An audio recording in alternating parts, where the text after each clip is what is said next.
మహాశివరాత్రి పర్వదినం పురస్కరించుకుని రాష్ట్ర ప్రభుత్వం తరపున రవాణా శాఖ మంత్రి పొన్నం ప్రభాకర్ వేములవాడ రాజన్న స్వామి వారికి పట్టు వస్త్రాలు సమర్పించారు. అనంతరం మీడియా సెంటర్లో మాట్లాడుతూ నిజామాబాద్లో సంపూర్ణ మెజారిటీ లేకపోవడంతో మేయర్ పోటీ నుంచి తప్పుకున్నామని స్వయంగా ఎంపీ అరవింద్ చెప్పారని అన్నారు. కరీంనగర్లో మాత్రం మెజారిటీ లేకున్నా మేయర్ అవుతామని బండి సంజయ్ ఎలా చెప్తారని ప్రశ్నించారు.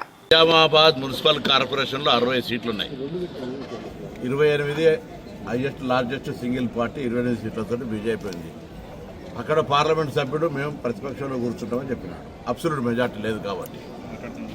దాని తర్వాత కాంగ్రెస్ మిగతా పార్టీలన్నీ గెలిచినాయి. సరే ఏమవుతుంది అనేది భవిష్యత్తు.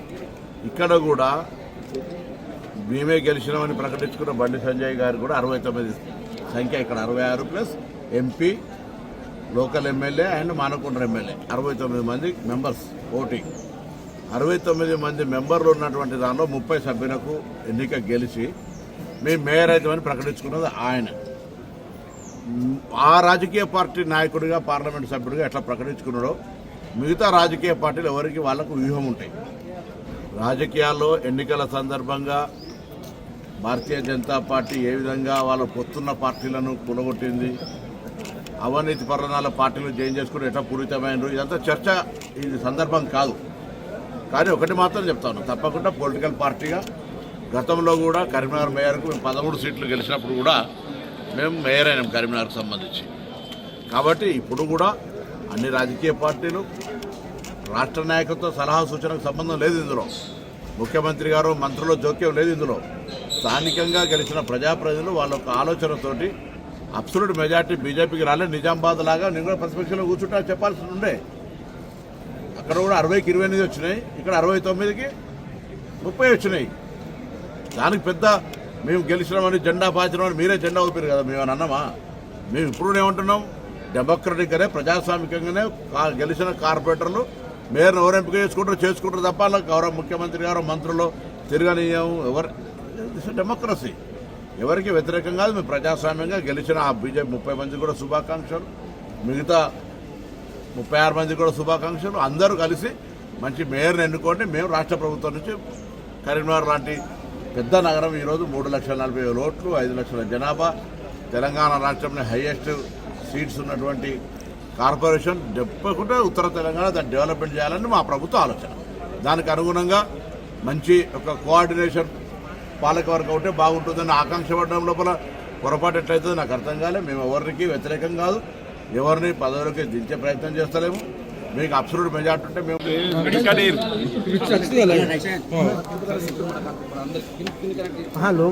మిత్రులు నమస్కారాలు. ముందుగా మీ అందరికీ మహాశివరాత్రి పర్వదిన సందర్భంగా ప్రజలందరికీ భక్తులందరికీ శుభాకాంక్షలు ముందుగా తెలియజేస్తా ఉన్నాము.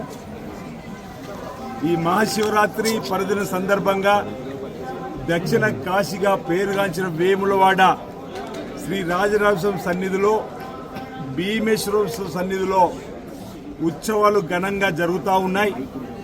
రాష్ట్ర ప్రభుత్వ పక్షాన చక్కటి ఏర్పాట్లను జిల్లా కలెక్టర్ గారి ద్వారా, ఎస్పీ గారి ద్వారా సంబంధిత ప్రోటోకాల్ డిపార్ట్మెంట్ అన్ని కూడా భక్తులకు సేవలు అందించడానికి సిద్ధంగా ఉండి నిన్నటి రోజు నుంచి వచ్చిన భక్తులకు మెరుగైనటువంటి దర్శన భాగ్యాన్ని వసతి కల్పిస్తున్న వేళ ఈరోజు రాష్ట్ర ప్రభుత్వ పక్షాన గౌరవ ముఖ్యమంత్రి రేవంత్ రెడ్డి గారు, అదేవిధంగా రాష్ట్ర ప్రభుత్వ ప్రతినిధిగా మిత్రులు పెద్దలు రాష్ట్ర రవాణా మరియు బీసీ శాఖ సంక్షేమ శాఖ మార్చులైనటువంటి పొన్నం ప్రభాకర్ గారు రాష్ట్ర ప్రభుత్వ ప్రతినిధిగా పట్టు వస్త్రాలను ఈరోజు ఇక్కడ పరమేశ్వరుడికి, రాజన్నకు, భీమేశ్వరుడికి సమర్పించడం జరిగింది.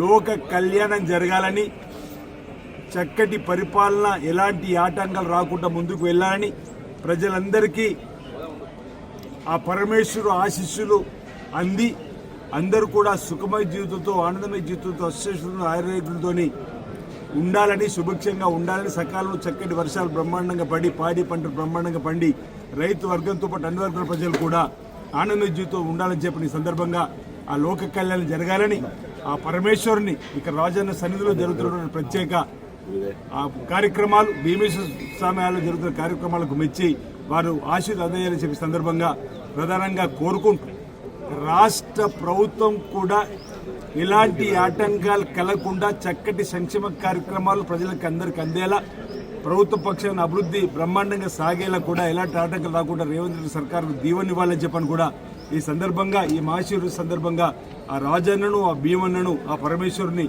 వేడుకుంటూ రాజరాజేశ్వర స్వామి ఆలయంలో దక్షిణ కాశీగా పేరుకొంచినటువంటి ఆనాటి ప్రభుత్వం రాజన్న ఆలయాన్ని విస్మరించిన వేళ ఏటా 100 కోట్లను ఇవ్వకుండా రంగురంగుల బ్రోచర్లు వీడియోలకు పరిమితమైన వేళ ఆనాడు పెద్దలు పొన్నం ప్రభాకర్ గారు మేము ఇక్కడ ఉన్నటువంటి అందరం కూడా రాజన్న ఆలయ అభివృద్ధితో పాటు ఈ ప్రాంత అభివృద్ధి కోసం అనేక పోరాటాలు చేసిన వేళ ప్రజలే ప్రశ్నించే గొంతుకులని మీకే అధికారం ఇస్తున్నామని చెప్పని అధికారం ఇచ్చిన తర్వాత గౌరవ ముఖ్యమంత్రి రేవంత్ రెడ్డి గారి సహకారంతో చొరవతోటి రాష్ట్ర మంత్రులు ఈరోజు పెద్దలు పొన్న ప్రభాకర్తో పాటు శ్రీధరబాబు గారు దేవాదాయ శాఖ మంత్రి సురేఖ మేడం ఈ విధంగా అందరి సహకారంతో ఇప్పటికే 150 కోట్లు వెచ్చించుకొని